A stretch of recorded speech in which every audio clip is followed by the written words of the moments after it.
That's big business. Hit 10, but that's big pimpin'. My potential, that's infinite. Pin game insane. Make hits like King Griffin, a 10th inning.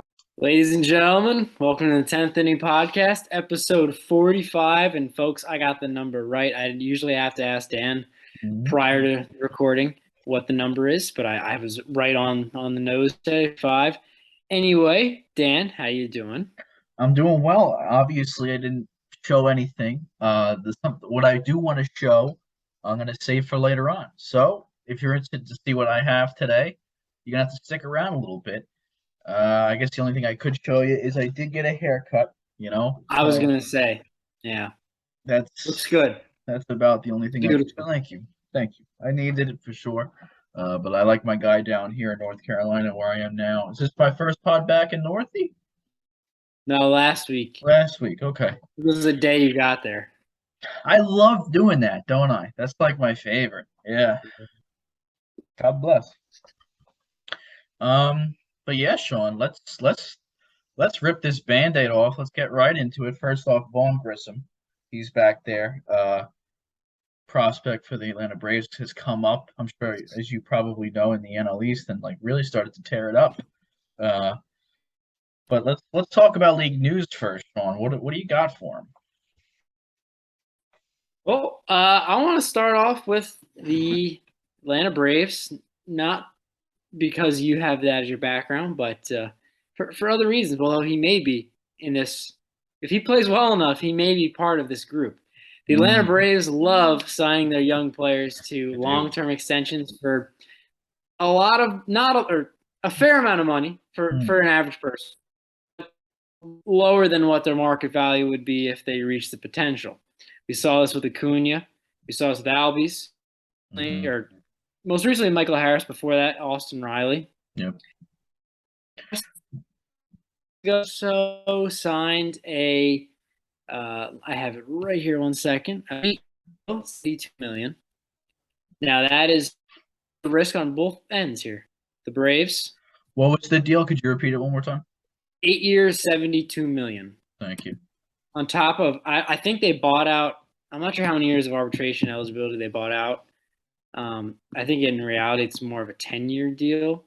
Like once, I couldn't figure out I couldn't find out exactly what the duration would be. But anyway, he's a guy who has played 75 games in the majors. He's done very well. It's like I said, it's a risk on both sides. So this is the risk on the Braves side. He's played 75 games, has done well, but who's to say he's a flash in the pan or not a flash in the pan? And let's say he sucks and you're stuck paying this guy for 8 years and, a fair amount of money. Flip side of the coin, Michael Harris. Let's say he's the next let me think. I don't want to say Acuna because he's on this team. Let's say he's the next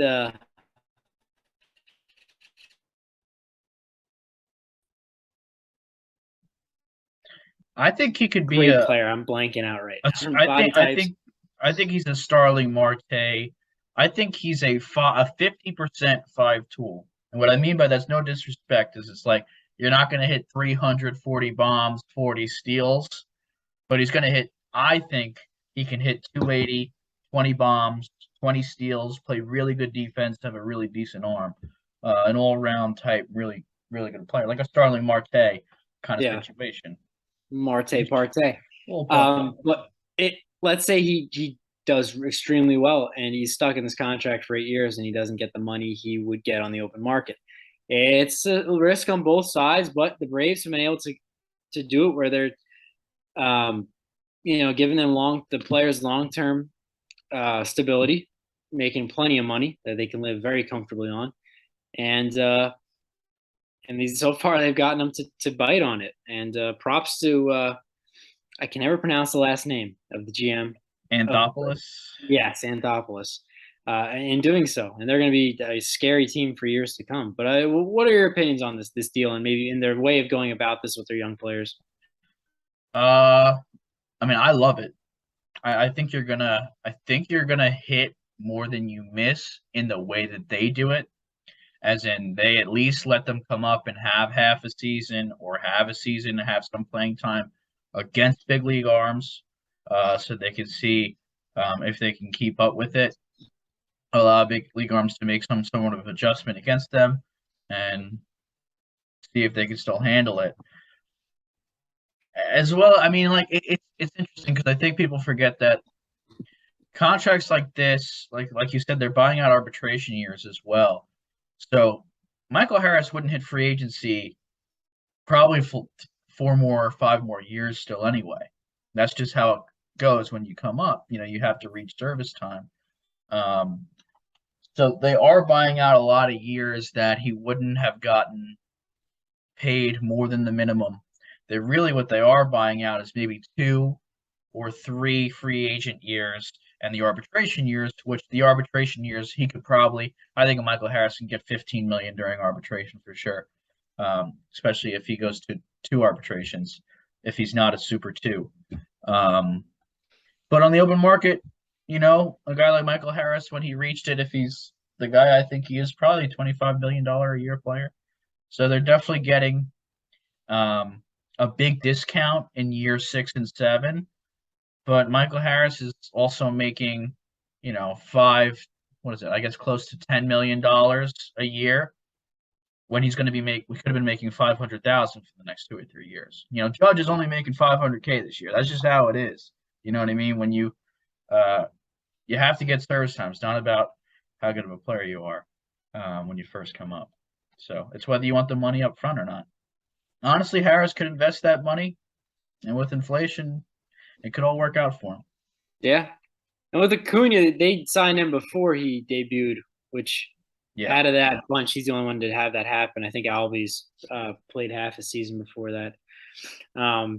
But yeah, it's interesting structure. I think it might be something you see that some of these smaller market teams do in a way to keep them. I mean, look at the Padres did with Tatis last offseason.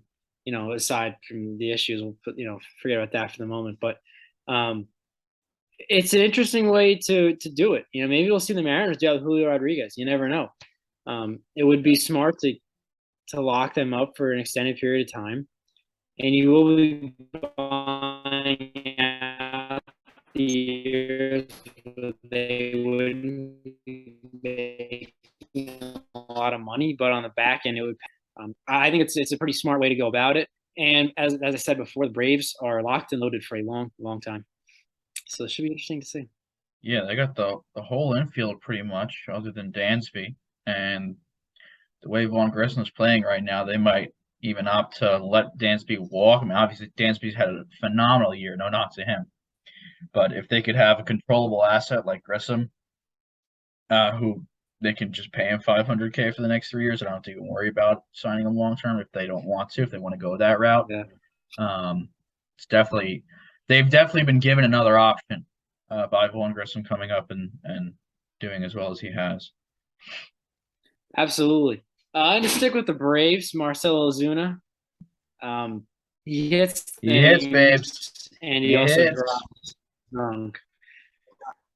He's as he said when he got pulled over, I'm Ozuna from the. I'm surprised the Braves didn't just release him at this point.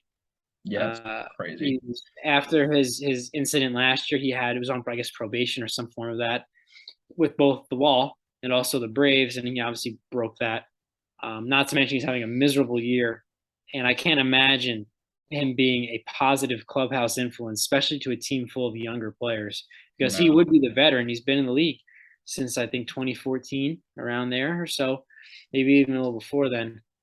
So he has the time in there, and man, I'm shocked the Braves he's still on the roster, to be honest with you. Yeah, I don't know even what this means about me, but I hadn't given up on Ozuna yet. Like, I was very frustrated with him, but I'm done now. I got nothing left for him. I don't care if he comes back and plays. I'm not interested in him. Like, that's over, man. Like, it's enough. Enough is enough. Everyone deserves a second chance 100% of the time, but this is like, figure it out, bro. You're 30 years old. Yeah. I can't feel sorry for people like when you're that.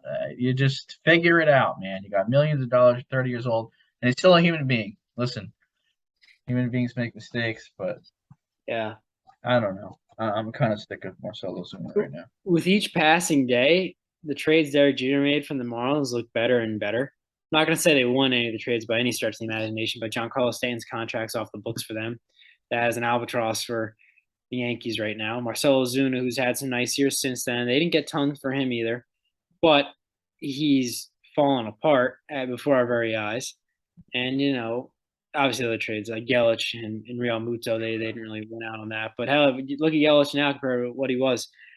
But it's Yeah. just Ozuna's always been an interesting, guy like that. I mean, I think the Marlins got Alcantara for him from the Cardinals. Yeah, that was their best trade. Yeah. Yeah, and I mean, Ozuna, remember he climbed the wall and then the ball bounced. He's just a guy, he's I don't. He's a lot. He's a I mean, lot to handle. I liked Ozuna. I was an Ozuna Yeah. fan for quite. He was a really good ball player for quite a couple seasons. Had a couple of MVP caliber type performances in alternating years, and was pretty fun to watch. He had some swag to him with the chain and the whole thing, and pimped some homers, and seemed like he was a fun character. But it's unfortunate. It is what it Yeah. is. And tonight is actually the Little League Classic tonight between the Red Sox Right. and the Orioles. I'm not sure the score of the game is, but I love this. I love it a lot. I think it's a really cool thing. I just was curious what your opinions on it, and then we talk about that for a little bit. Yeah, I certainly love it. I think it's again kind of just like Field of Dreams game, or going overseas, playing in London, playing in where else have we played? Australia, was it? Not Australia. I think it might be just London for now. And they might have played a game in like Mexico City. There was before London. There was another.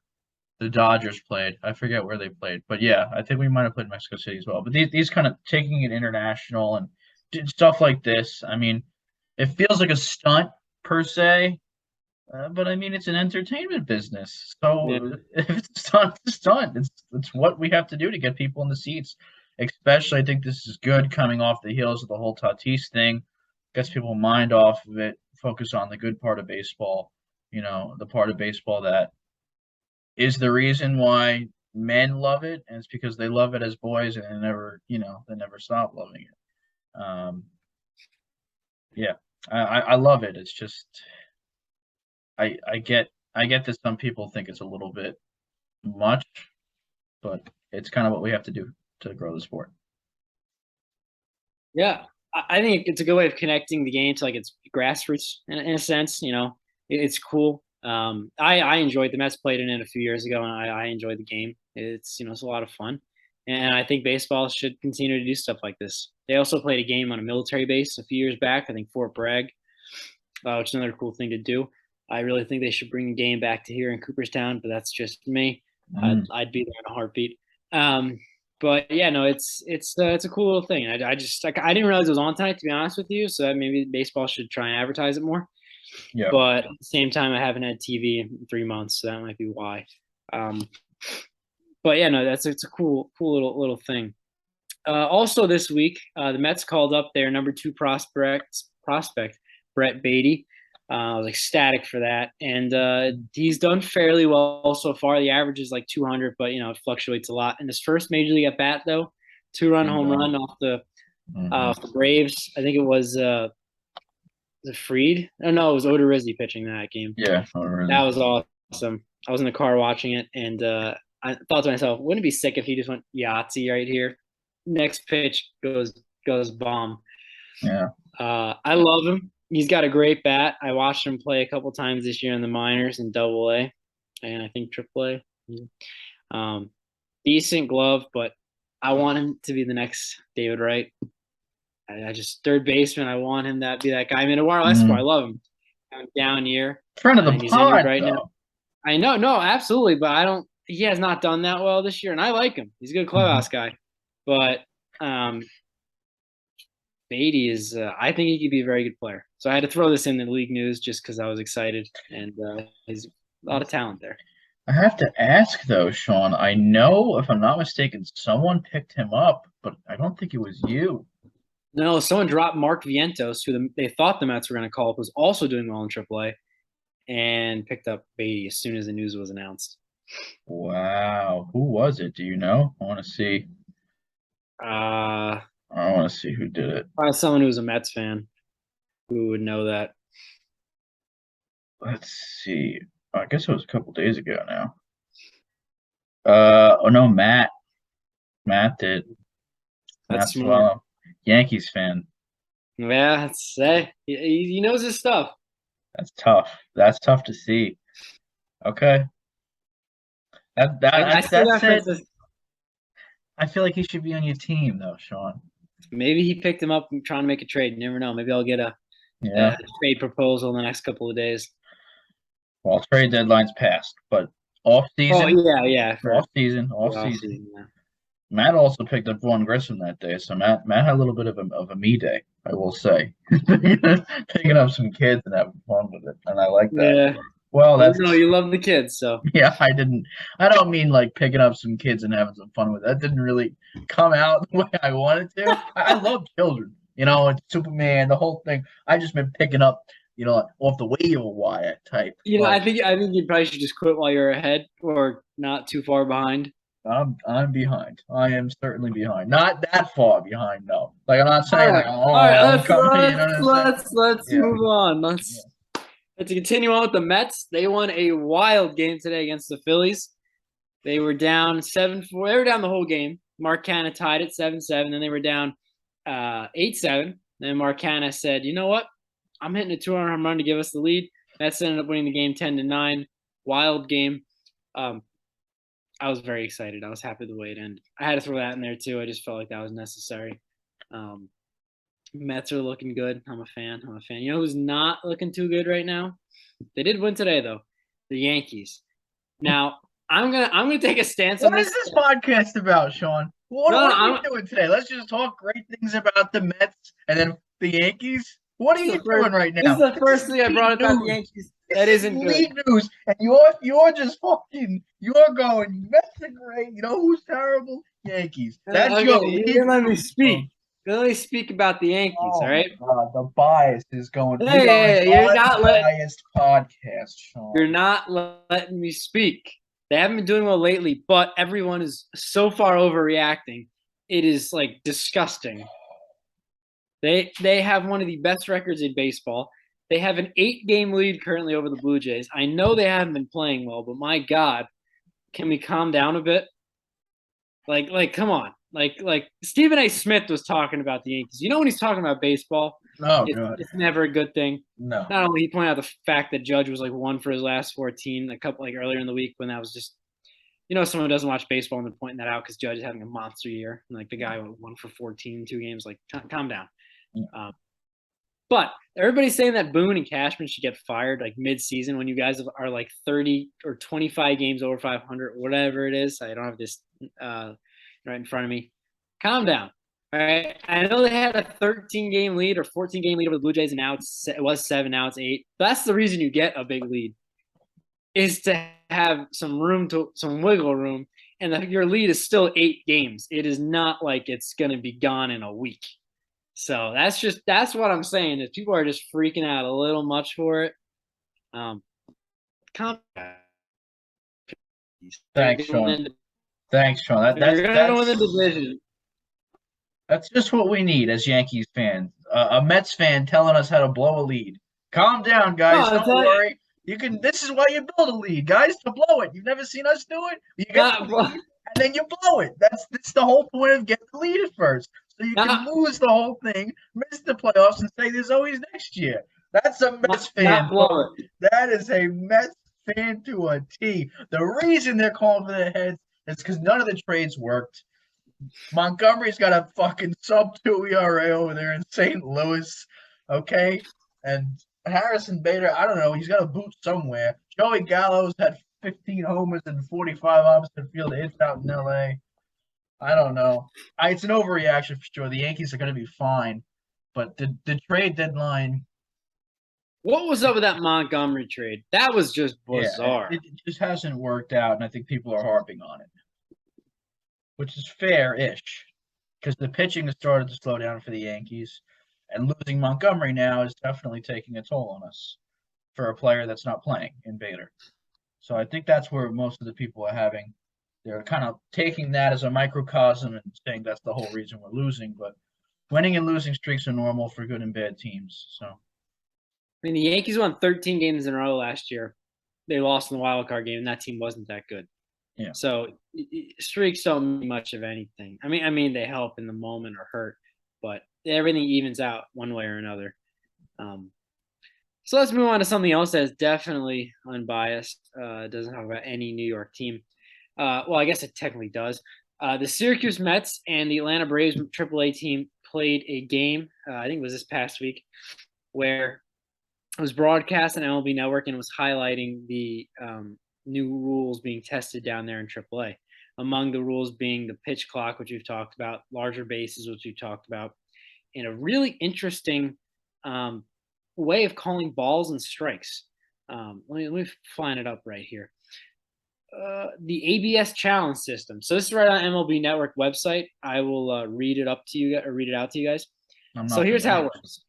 In the challenge system, the home plate umpire calls balls and strikes in the traditional manner, but teams can appeal to the Hawkeye robot ump on certain calls they deem to be incorrect. So each team starts the game with 3 challenges. When you have a correct challenge, you keep the challenge so that it's how it is it is now in baseball. An incorrect challenge is lost, which you expect. And challenges are made by the batter, the catcher, or the pitcher. So let's say umpire calls a strike. The pitcher or catcher says no, I think it's a ball. They challenge it real quick, and the robo hawk or the camera at the top of the stadium or wherever it is in the stadium is able to instantly tell you if it's a ball or strike. They go and I guess they get an earpiece. They tell them if it's a ball or strike, and then it's either overturned or upheld. I guess it says the system is pretty quick. It doesn't take that long. And so far this year, the calls have been upheld about 55% of the time when it's been used in AAA and single A. For some reason, AA hasn't gotten it. It's just single A and AAA. And I'm just kind of reading up on what MLB .com has here. But basically, the game itself went 2 hours and 17 minutes. So it was a very fast game. It was a very high scoring game to boot. But I had never heard this before, and I'm curious what your thoughts on it, just hearing it now for the first time. I've never heard of the integration kind of aspect before. I've heard like one way or the other, like let's just make it robo umps or let's keep it, umpires. That's the reason, it's a big part of the game. Arguing is kind of like, I mean, are you really at a baseball game if you're not yelling at the umpire for calling balls and strikes wrong? I mean, that's, that's part of the game. The human element, is something that I think a lot of us, even the people that wanted replay, started to be like, okay, we need some human element with the whole, roundabout plays at second base and slightly coming off the bag when sliding and all that bullshit that we got too, nitpicky with. Now people are like, all right, let's calm down with that, kind of slow the replay down. His knee came off the bag for a quarter second. He's out now. This is interesting. I think this is interesting. 55% upheld. That means about 50% of the time the challenge was successful. I wonder what the rate is at the major league level for all replays. I'm sure balls and strikes would be more often changed because I think it's a harder thing to call for umpires. But at the major league level, I'm sure they'd be closer to probably 70% because the umpires are much better at the major league level than they are at minor league level, believe it or not, whether you want to believe that. It's interesting though. I like it. I do like it. I like the 3. I think it'd be interesting. I'd want to know how they're calibrating Hawkeye though, because knowing most system, I haven't used Hawkeye's like the one system I haven't used, but knowing like TrackMan and some other things, it registers what they think the general strike zone is, but the strike zone varies per hitters. Altuve and Judge have vastly different strike zones. And something like TrackMan doesn't really account for that much because it only has a camera for a home plate and it's based on feet. And the width of the plate is what it is, 17 and 17. But the height is different for each player. So I'd want to know if Hawkeye adjusts for that. It does actually. Okay. There's a picture of Altuve and Judge, and it has the, I guess, ability to, based on the player's height, to adjust. I'm sure there's flaws at this moment because it's still a new system. Mm-hmm. And in the particular game, there were 5 challenges and only 1 was overturned out of the 5. And it was interesting. It was talking about the strategy. Both teams use a lot of their challenges early, so then late in the game they didn't to the game in that regard, which is interesting. But yeah, it adjusts to the player. I'm sure it's not perfect though at this stage of the game. Yeah, it's interesting. I don't know how I feel about it. I literally just saw this when I was researching for this episode. I thought it was a very, very unique thing. It was on MLB Network. They had Theo Epstein, who works for Major League Baseball, was I think a special commentator in the booth explaining some of these rules. Also, with the 20-second pitch clock or whatever second pitch clock, I think it's 20. You get, I think, 1 warning or 2 warnings, and the third time you do it, it's a ball. So I believe that's what it said here in the article. Anyway, it's just an interesting thing. I thought cool to talk about. So yeah, I appreciate it. You got to keep things fresh. You got to keep evolving. As much as you like the game the traditional way, it's always good to evolve and change for the better. Absolutely. That's all I have for weekly news. Well, Sean, it's going to be a little bit of a somber moment here. Going to go to King Stats for the week. I guess this will be a preview to our last picks to click. Neither of us won. I only got 3 at bats. 0 for 3, Sean, in my debut. This was probably my worst week of softball in some time. I definitely felt the pressure. It's a different team.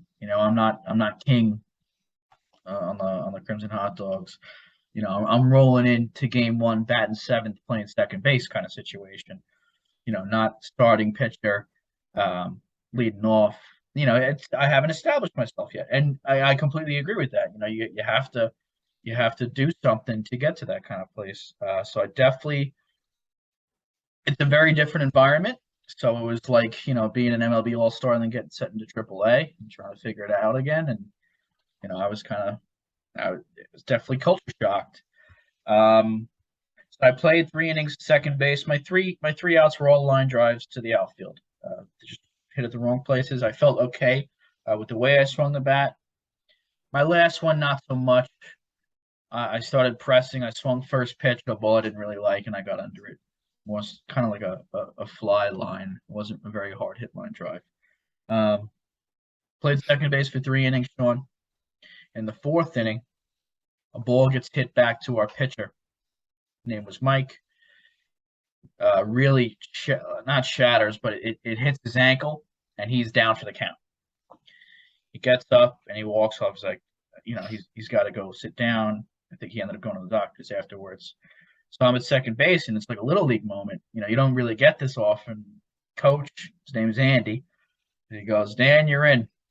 Oh, Sean, I jogged into the dugout. I threw that mask on, man, and I jogged out there. I got 4 or 5 warm-ups in. Everyone's taking a knee. It's situation also, right before he gets hit. It was first and second, 2 outs. He had walked 2 people and then the ground ball back to him. It is now bases loaded, 2 outs. We're up by 3. No. Yes, we're up by 3. So kind of a big situation for me to come in. Yeah. 1, 2, 3, strikeout on 3 pitches, swinging. Sean, the crowd went fucking bananas. Okay, bananas. We had like 6 or 7 people out in the bleachers, and the guys on my team were like, "There we go, everyone's going crazy." I was like, I did it. I kind of. It's been hard for me to break into a starting pitching job because we have a couple guys who are decent. So, that was really big for me to come in and just a strikeout right off the bench, Sean. That's awesome. We put up 4 that next inning. We're up by 7. This is going to be the last inning. We're the home team, so we put up 4 in the home half. This is going to be the last inning of the game because of time. I go up to the top of the 5th. Absolute implosion. Absolute implosion. 3 walks, 10 runs, Oh my god. and in the bottom half of the inning, we didn't score. We lost by 3. I walked 3 batters, 2 in a row, gave up 10 runs. And it just, the whole game just felt like it was my fault. The whole thing. And that was a long night for me. Because I was just thinking the whole time on the mound, like, I have a really good performance here, finish off this win, I'm going to be in a good place. I'm not hitting well today, but hey, this is, I can show, what I have on the mound, and that's something that's really important to me. I mean, my walk rate, Sean, for men's this year and butchers, it's like 2.2 per 7. So for me to give up 3 walks in an inning, Yeah. or an inning and a third, it was, but I can't tell them that. I can't tell them my walk rate's like under 2.5 per 7. They don't know that. Why would they believe me? I mean, 230 innings, 2.5 walks per 7. I have a huge, sample size of. But this is what it is when you're on a new team. Because now I'm going to be judged by that, and it's just it's tough. But we got the lineups for Tuesday, Thursday. He sent them out earlier today. I will be starting on Thursday. I am getting a start on the mound. So I can't tell you how much it means to me after that performance for him to show faith. I thought I lost my job. Again, we have 3 pitchers now. Mike, Phil, who I was fighting with for a starting job last season. Maybe it's because Mike got injured, and now I'm just started. I'm not getting the Tuesday start. The Tuesday start's like the Friday start in college. So, we got Paul. I'm sorry, not Phil. Paul, we got Paul on the mound on Tuesday. I respect that, but the fact that I'm even getting a start, Sean, I'm really psyched about, and I am not going to take it for granted. I'm going to go out there. I'm going to try and ball out. I'm going to be hitting 8th and 10th. You're starting on. So that's understandable. Starting on Mount Thursday. Yeah. So I'm going to try and do something for you guys this week. I'm going to be. Well, what network is it on? What'd you say? What network is it on? I want to watch. What television network is it on? I wish it was. I'm telling you, it'd be a fun game to watch. You should just live stream it on Instagram Live. I should. Do you have any words of advice, encouragement, or disheartenment about what happened? Well, it is new environment for you. Don't let the first game get to you. You should take the fact that your coach has faith in you and take that as a sign that he knows how good you are, and just go out there and don't think about what happened last time. Clear head. As far as you're concerned, you just got down to North Carolina, and you just got out of your car from a nice long trip, and you're playing softball. Don't even think about anything that happened prior to that. Yeah. Just you, the ball, your glove, the catcher, the batter, and the umpire. That's it. Thank you, Sean. Well, you guys will hear next Sunday what happened, obviously. Complete game shutout. Perfect game. Sean, if I do that in slow pitch, I'll be the player of the week. You'll see my picture with one Grissom's. I'll tell you that right now. Moving on to our picks to click from last week. Baltimore was 5 games, 0.5, half a game, Sean, as they say. Now, wild card spot, will they be at the end of this week? Sean, you said no. I said yes. They're about 3 games out at this point. So the answer was no. That's the point for you, Sean. Number 2, which of these New York Thumpers has more RBIs at the end of the week? Alonso, who had 97, or Judge, who had 100? You got 3 points for Alonso and only 1 point for Judge. You said Alonso. I said Judge. They both are tied at 102 today. Oh. So the question is, I have here asked Sean, do we do I get 1 point and you get 3 points because they're tied, or does no one get any points because technically no one's winning? Are they both winning, or is no one I think it's fair that we both either get 1 point or get no points because we're both technically right winning? and wrong Okay. at the same time. All right, we'll call it. Well, do you want to get the extra point for shits and gigs or no? Nah, I want to be fair, you know? Let's be fair. I figured you would, but I wanted to offer it up just in case. How many hits does Dan get in his hot dog season debut? You said 3. I only had 3 at bats. I said 2. The answer was 0. So I'm gonna So for the weekly total, Sean, you got 1 point. I got 0 points, bringing our season total to Sean 22, Dan 22. Here we are, folks, 3/4 the way through, and we are tied. 3-game lead erased by Sean over the last 2 weeks. I haven't scored in 3 fucking weeks, so let's see if I can bring something in this week. How do you feel about tying the game up, Sean? Well, I feel great in this situation. I guess you're the Yankees. You know, you built up a lead, and it's diminished. That's But like I said, you build up a lead, you got to hold it. And I'm proud of how he came back. But there's a long way to go. Long way to go. We're not going to pop any champagne bottles. You know, we got a formidable opponent on the other side of the field, Appreciate it. and we look forward to what's coming down the line. I feel exactly the same way. Moving on to the hitter highlight of this week, Sean, you actually gave a little bit of foreshadowing when I asked you what Cardinal was winning last week. You were wrong last week, but you were right for this week. It is Albert Pujols. Yeah. 9 for 16, 562 average this week, 5 runs, 5 homers, 11 ribeye steaks. And Sean, I'm not going to talk too much about him. Everyone knows who he is. He's closing in on 700, right? Everyone wants to see it. It'd be tough for him to get there because we don't have a lot of time left. But against left-handed hitters, Sean, this season, he's played 50 games against lefties this year, Sean, hitting 388 with a 429 on base and a 776 slugging. 776 slugging. That is a 1200 OPS against lefties this year. In 50 games, we're talking a decent sample size. Albert Pujols is literally better than MVP Albert Pujols against lefties this season. And he has been for the last couple of years really good against lefties. The Dodgers used him in that role. I hate to say it because he's 42. He looks like it's very painful for him to even move around. He could really just be a platoon versus lefties player next year, 100%. Give us another year, Albert. Get to 700. Come back and just play versus lefties. I really feel like he could be valuable. I started thinking when I'm looking at these numbers, like, I should pick him up in Fantrax or Yahoo and just start whenever he's playing lefties, put him in a lineup. He's hitting 400 with a 700.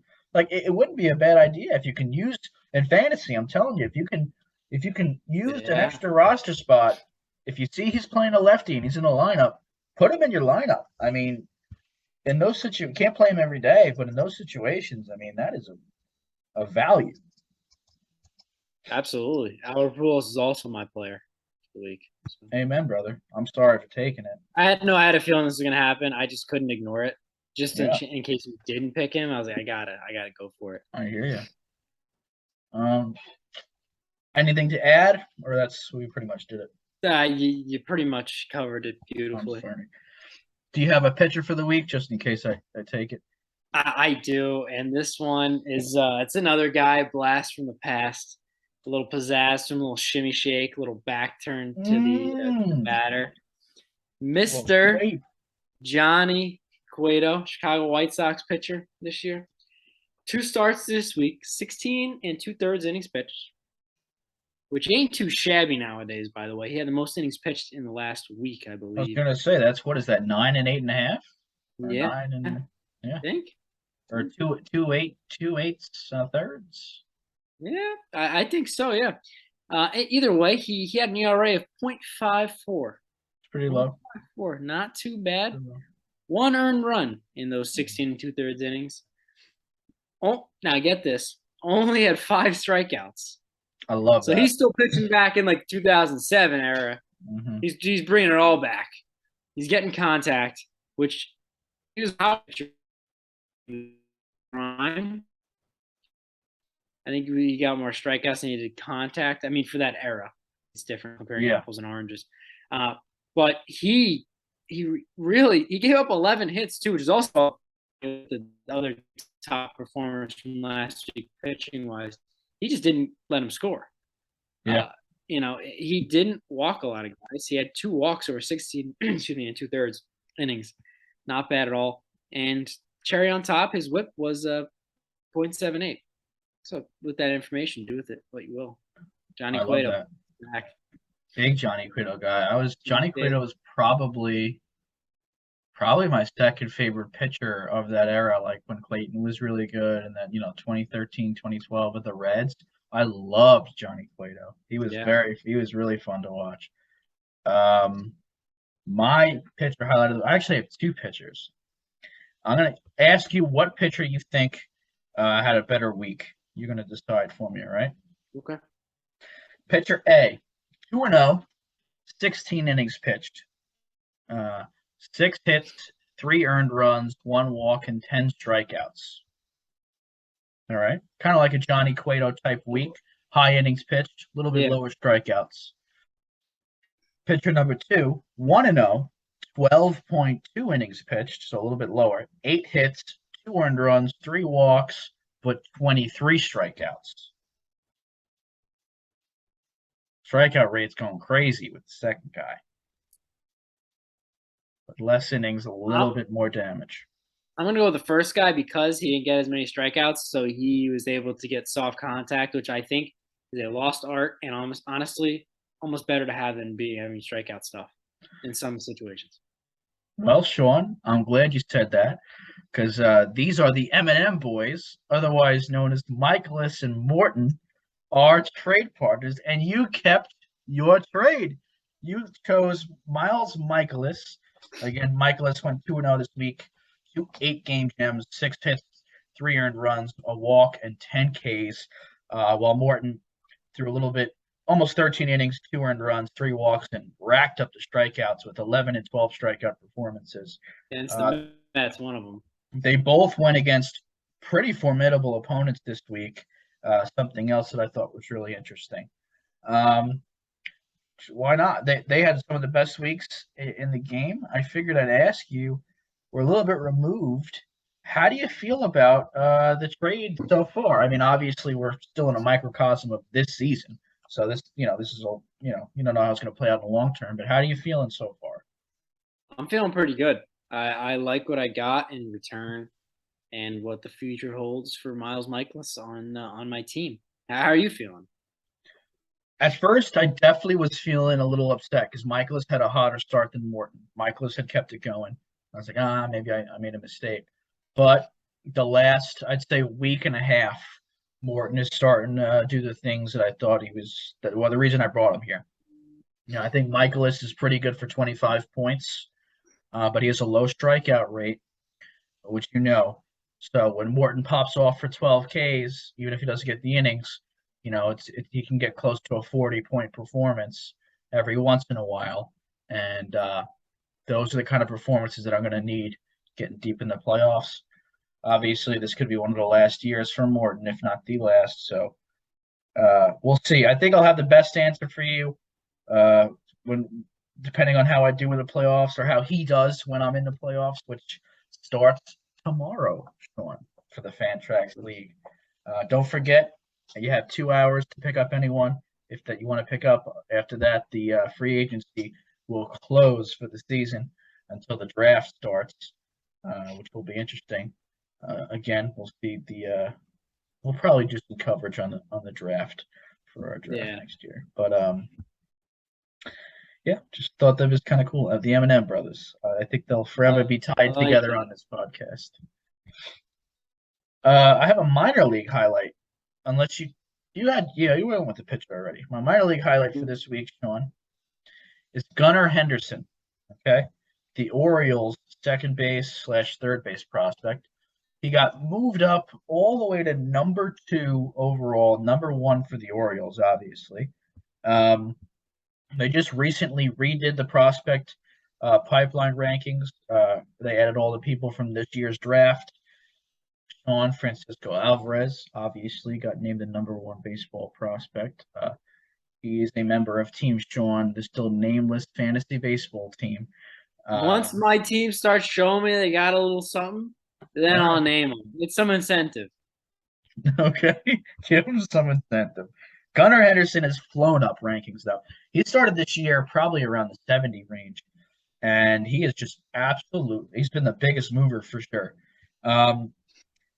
Lots of people weren't buying in at first, and I think that's probably fair enough. The track record really wasn't there. We talk about what he's done other than this year. He's kind of hitting the 250s, 260s range. But now it looks like people are really buying in. He's having a really great year. I'm not sure I buy into the hype or ever will, just because I like consistent success and really low strikeout rates. I know it's kind of crazy to expect perfection, but I just like guys who have never struggled. I don't know how to put that, but guys who have just hit at every single level. I think it shows something, not that struggle and then eventually get there, because I think that just says something about plate discipline, and I think it says something about now they're too old for the level they were at instead of they just are a good hitter. Once they graduate to the major leagues, maybe they never get too old or age out of that league, because obviously the major league has guys of every age. The Orioles system is looking good, though. I mean, they have 2 of the top 5 prospects in baseball, with Gunnar at 2 and Grayson at 4. And before we move from this, let me get you his ratings, and then I'll show you a quick video. So a hit tool 3550. Again, a quick refresher. The first number is what it currently is at. The second number is what they project to be at their peak. The scale goes from 20 to 80. 80 being like 100, 20 being like 0, I guess you could say. 3550 for hit, 40-55 for game power, 50-55 for raw power, 50-40 for speed, and 45-60 for field. So definitely a glove first type of third baseman, and a 60 future value. Moving on to the video of Gunnar, kind of reminded me a little bit of Cody Bellinger. Not in the stance, but when he swings, he kind of stands up with it, Sean. And really, like, he makes it look like he has one of those really loopy lefty swings. I don't think when his barrel goes through the zone, it's as golfish as it looks when it ends. Like, the way he finishes really makes it look like a golf swing. But I think as he's going through the zone, it's not as bad.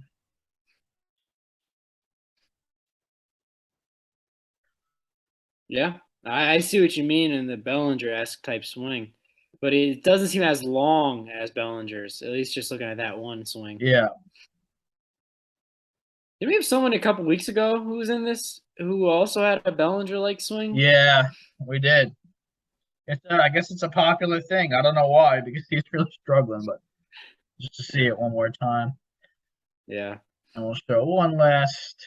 Beautiful setting in that ballpark, by the way. Man, I'm telling you, minor league ballparks are beautiful. I can't wait to get to the Charlotte Knights. It's my last semester. I better fucking do it now. I will eventually get to a game. That's who the Mets played. The Syracuse Mets played in that game, by the way. Oh, really? Yeah. The Charlotte Knights Stadium's crazy from what I've seen from pictures. It's like really beautiful. It's Truist Field. Same name as, I mean, Braves is Truist Park, but it was Truist Field. So it's probably like a whole like agreement where they paid a lot of money for. But yeah, no, I haven't been to the Norfolk Tide Stadium we just watched, but I've been on the outside where the ships were. I was on those ships once. Very cool. There you go. Batter to watch for this week, Sean. We've gotten to the point in the season where stuff has really started to stabilize. There's not one starting pitcher that has an expected ERA a run lower than their ERA. The highest was like 0.8 or something, and even like you go to the 10th highest variation, it's like 0.07. So like 2.5 to 2.57, just to give an example. So the deeper we get into the season stuff, really, everything just starts to even out. You flip a coin 1,000 times, eventually it gets closer to 50-50. It might not start out that way, though. And as far as hitter, the only hitter I could really talk about this week is Corey Seager. He's the only hitter that really hasn't kind of came back to the mean as far as average. He's hitting 250. He should be hitting closer to 290 based on how he's hitting the ball. At least that's what the expected stats say. But we've already spoke about him in the past, so I'm not going to bore you with that again. So I'm kind of cutting this segment out, at least for this week, until I see something. What I will say in place of this is the point where I'm going to show you my thing. I will talk about Vaughn Grissom a little bit. Today, I don't have the card because it's in an envelope. I sold my Vaughn Grissom card today that I bought before the season. I made a good profit on it. Bought it for about $40 before the season started. It sold on an eBay auction today for about $170. So I'm very, very happy with that. That's a pretty good return. I don't know how many, 80, 120, 170. I think I quadrupled my monkey, as they said. So that was pretty exciting for me. With that money, the $170 or so, I went out and I did buy a card-ish, kind of a card. A little more than a card, I guess I would say, Sean. I don't know how I want to do this. I guess I can pick my computer up and try and show you guys. Now, Matt Sabalo had shown me this app where you can take pictures of all your cards that you have, and it when it scans it, it sees the card and it recognizes it and it puts it into it values it or whatever. It's a pretty cool app. Yeah. So you can track of your cards and how they're doing. I was like, oh, that's awesome. So I started uploading all the prospecting cards that I had, and it's nice. You can follow your friends and whatever. It's called COLLX. I'll put my link in the description. If you get 5 referrals, you get some kind of pack. So if 5 of you, want to get the app with my referral code, I get a free pack of baseball cards. So why not? Just so you guys know that's why I'm putting the link down there. Also follow me. Take a look, see what my collection is if you're interested. So it got me in the card mood. I hadn't really been looking at cards before. And you know what? When I get in the card mood, Sean, it goes pretty bucky. So I looked on eBay. I'm like, what do I want to get? Nothing was tickling my fancy. It was not. I didn't even know what I wanted, and that's a dangerous situation where you don't know what you want, but you're ready to spend money. It can go pretty awry pretty quickly.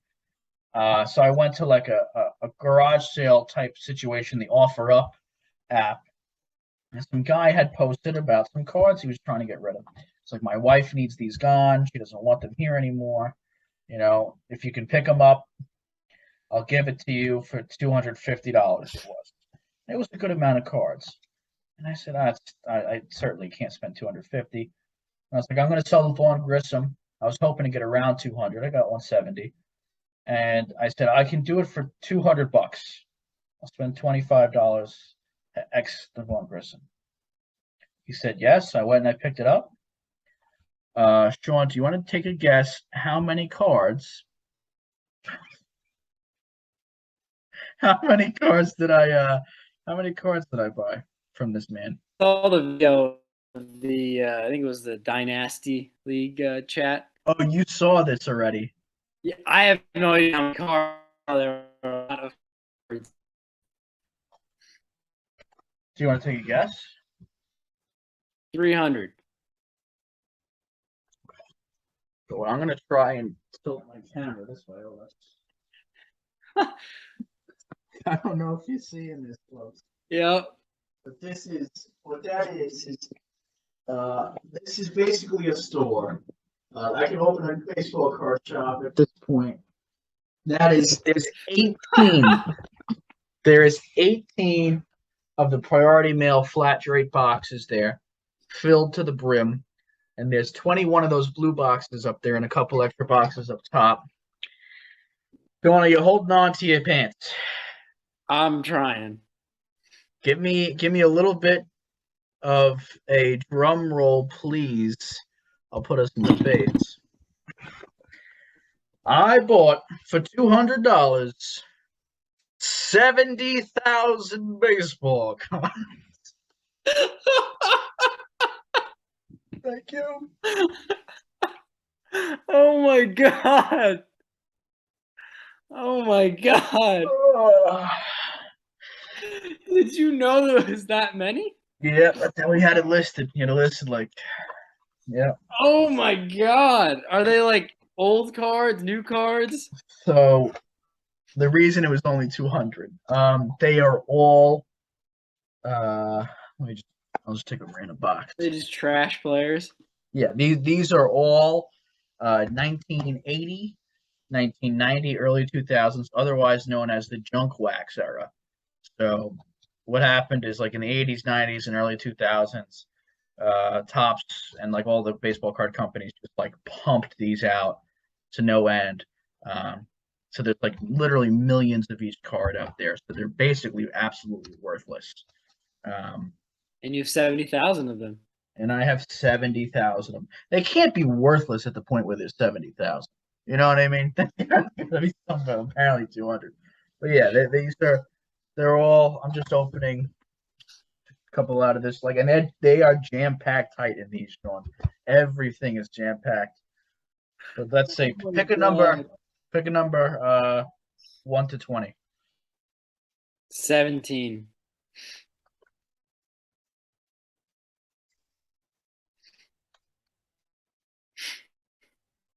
Brian Downing is who you got. Sean, you got Brian Downing. Let's go. Let's see what this is. 1988 score. Sean, what for 1 point? What is the most amount of home runs Brian Downing hit up to 1987? I don't know what he did after 1987. Let's say 10. I feel like he was a utility guy. In 1987, he had 29 ding dongs. All right, I'm looking at this guy. What's his name? Brian Downing. How does he spell Brian? Brian. It looked like he was starting to get hot. It looked like that was his first good year, but he doesn't look young either. That might have just been his career year. I don't know. This guy is a looker. Wow. Los Angeles Angels. Legend. He had over 2,000 career hits. Maybe I should keep that card and just put it back. This guy over 1,000 RBIs. This guy numbers in some homers. He did play for years. You know, he's a bit of a compiler, but he's a career 267 hitter. Okay. Pretty high, 26 1 year. Didn't strike him up. Let's see. Stole like that. How many bases did you say? You cut out. He didn't steal a lot of bases. His career high was 13, and the rest were like in the single digits. What's 29 the career high in 1987? Home runs. Yes, he hit close to it a few times. 106 walks in 1987. Still a lot of walks, especially in 1987. Now look up his name and look at the picture that comes up. Right. Now, for me, it was on the far left. See. And then just tell me what you think of it. Let's see. Brian Downing. Might not be the same picture. Let's go to images. Oh, I just did it as I searched. Oh, wow. Hey, look at the one with the White Sox red batting helmet. You're talking shades on the guy? I think we got to share the screen for this one. Holy, look at this fella. I mean, wonder. I mean, that's a menacing guy. Nothing like him in any other pictures. And I got to say, a young Brian Downing, a little bit of a what actor is this that he's reminding me of? Matt Damon, maybe? Matt Damon, a little bit of a heartthrob, young Brian Downing. Honestly, friend of the pod. This guy's good. I mean, the fact the Hall of Fame had his own card picture on here, that one, that's big. Card Corner. I'm going to the website, baseballhall.org. Great place to work. Just saying. Sean, I'm telling you, he's giving me young Matt Damon, old Pete Rose. I don't know. This guy aged like in some kind of way. The Hall of Fame did an article or did a whole article on him about this card. Let me read what they wrote. You ready for story time? I'm ready. All right. Over the years, there have been so many cards depicting hitters in the midst of an at-bat that we've become accustomed to seeing some attempting to check their swings or trying to lay down a bunt, or even breaking their bats against a high-powered fastball. Then there's Brian Downing's 1992 Upper Deck card. I'm not sure exactly what Downing is trying to do here. Is he attempting to check swing? If so, why does his bat appear to be in the uppercut position rather than on a flatter plane? I hope we're talking about the same picture, because now I'm starting to think they aren't. But I think they aren't. Never mind. His 1992 what card? 1992 Upper Deck, they're saying? Yeah. I don't think it's the same. Damn. Was that a card? I guess that picture had to. Yeah, I mean that says 1992 Upper Deck. Oh, I see. You clicked on the link on the image for the story. Yeah. Oh, I see the card here they're talking about. It's a little bit further down in the article. This is the card they're talking about. Sean, take a look at the triceps on a young Brian Downing. I'm starting to get high on this guy. Make a comeback, Brian. That's actually, believe it or not, an old Downing in the 70s. Wait, do you think he took steroids?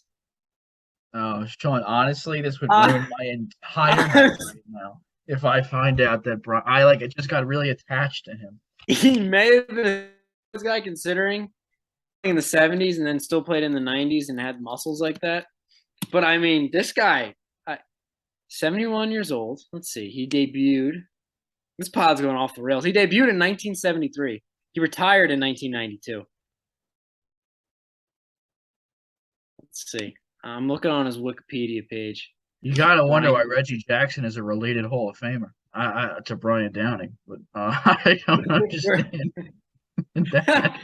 But great place, man. That is something else. They don't have, there's not much on him. Well, there's 69,999 more of those to go around. I think when we get to the off season, we just pick cards and we talk about their career, and then we just do this, because this was awesome. Well, Sean, I only know this stat because I was talking about it with Cal. He's like, "What are you gonna do?" I'm like, "Maybe I'll just give a card away to a kid once a day for the rest of my life," and it would take me 191 years to do so. So if we wanted to have a podcast, well, let me actually do the math. So it'd be 70,000 divided by, it wouldn't be, let me see, make sure that's right. Yeah, it would be 70,000 divided by 52 because it's only once a week.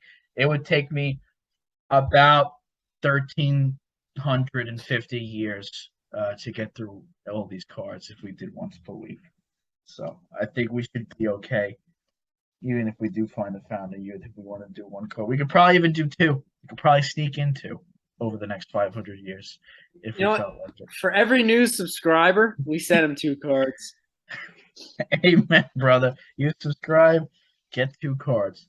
I think what I'm actually going to do, my first thought is maybe I could basically, for $200, 70,000, I bought these cards for a third of a penny a piece is what I paid.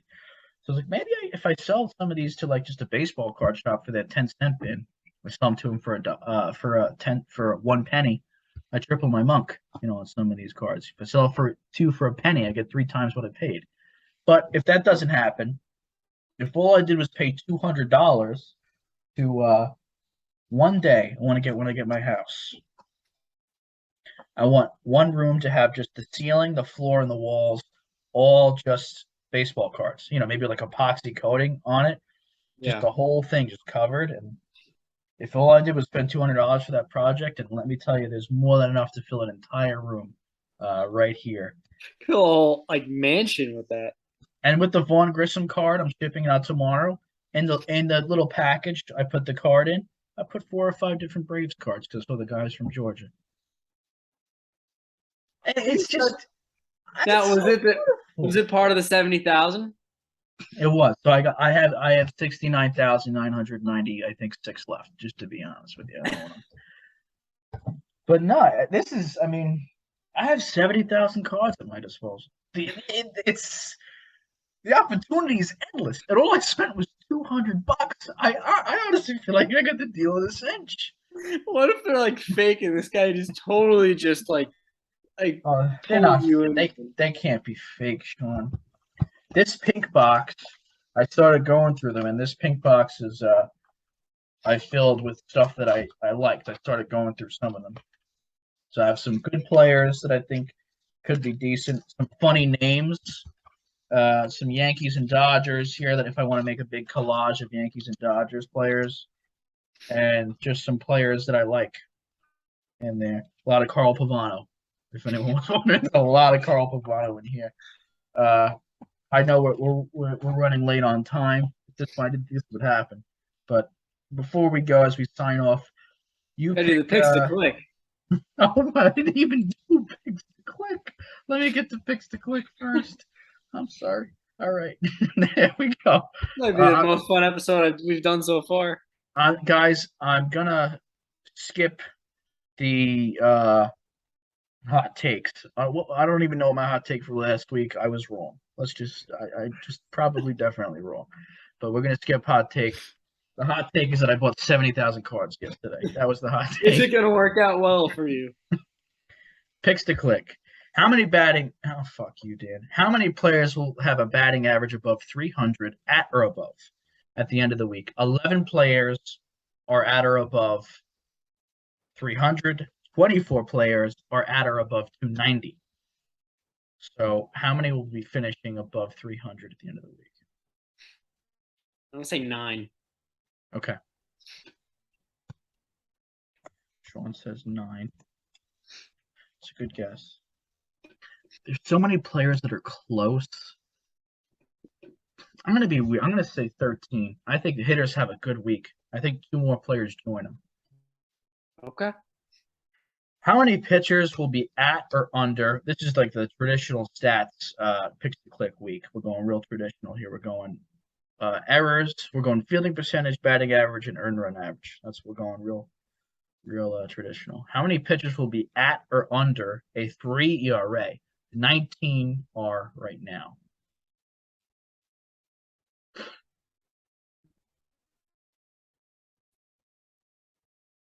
What do you think? You think it's gonna be so it's 19 right now? Yeah, You said there's 19 right now.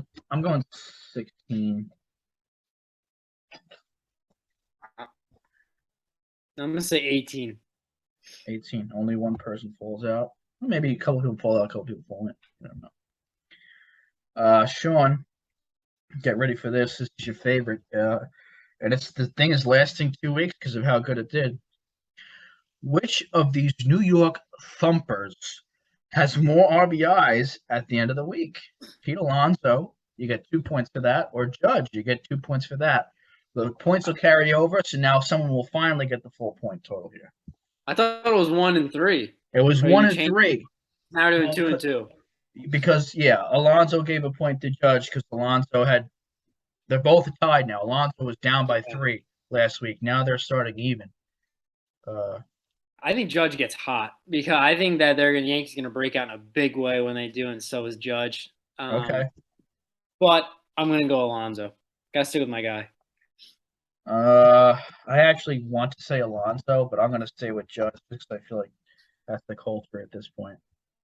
We'll stay with our New York teams. Okay. There are 37 players with 1,000 fielding percentage, Sean, but only 6 of them are non-pitchers. How many position players are left with 1,000 fielding percentage at the end of the week? You say 6 are non-pitchers? 6 are non-pitchers, so technically there's only 6. And no one can get back up to 1,000, so only people can fall off. There's one bonus point, Sean, if you could guess the Phillies player that is one of the 6 remaining position players without an error this season. A pitcher's not a position player. Correct. So that was what I was thinking out the window. I'm gonna say it's gonna stay at 6. It's going to stay at 6. No one makes an error. You might change your mind when you find out who somehow has 1,000 fielding percentage. Is it Bryson Stott? Oh boy. Deep fly ball into left field. Nick Castellanos Nick has not made Castellanos? an error. He's PDH'd a lot. That's got to be it. That's exactly what I thought. Look, he's got over 900 innings in right field this year. He's only DH'd like 10 games. He's played 90 games in the outfield. Wow. I was shocked. Also, it was the 2-year anniversary of that call the other day. I feel like that kind of just tells you how much defensive stats have kind of improved, even if people don't like them. But I can't imagine Nick Castellanos is that great out there, regardless of not having an error. I assume he's just not getting to a lot of balls. But you know what? I'm going to look it up right now just because I don't want to, you know what we do on this podcast, Sean. No, Nick Castellanos is okay. I just have to show this. He's 1,000 fielding percentage. I didn't want to be too hard on him, but he is literally the worst fielder in Major League Baseball. So, all right, I should have stuck with my guns here. Like it's not close. Like it's atrocious what he does out there. No error stuff. No. You just can't get to anything. But he's got to touch the glove, right? And he's not even coming anywhere near these baseballs. So that's my stance on at least analytics have gone a little bit better as far as fielding. I'm going to say 5. I'm going to say someone makes an error. The names, just so you know, are Christian Yelich, Cedric Mullins, Nick Castellanos, Mookie Betts, Andrew Benintendi, and the New York Mets' very own Mark Canha. Steady Moles just went on the IL, I think, too. So Steady Moles is probably safe. Either that or he's got it. I got a notification because I have him on my fantasy team about him being injured. Let me see. Oh no, sorry, he was injured. Now he's healthy. Well, Steady Moles is not safe this week. Maybe he's the guy who makes an error and helps me get the point because he's just getting his sea legs back. I'll take it. I'll take it, Steady. That's all I have for us. The only thing I wanted to do was, Sean, I wanted to pick a guy with a funny name. So you pick a number. You know what? You tell me when to stop.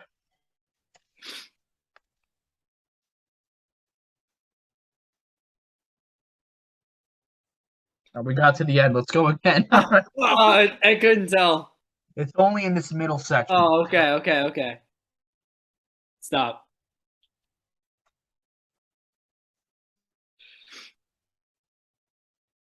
Hilly Hathaway.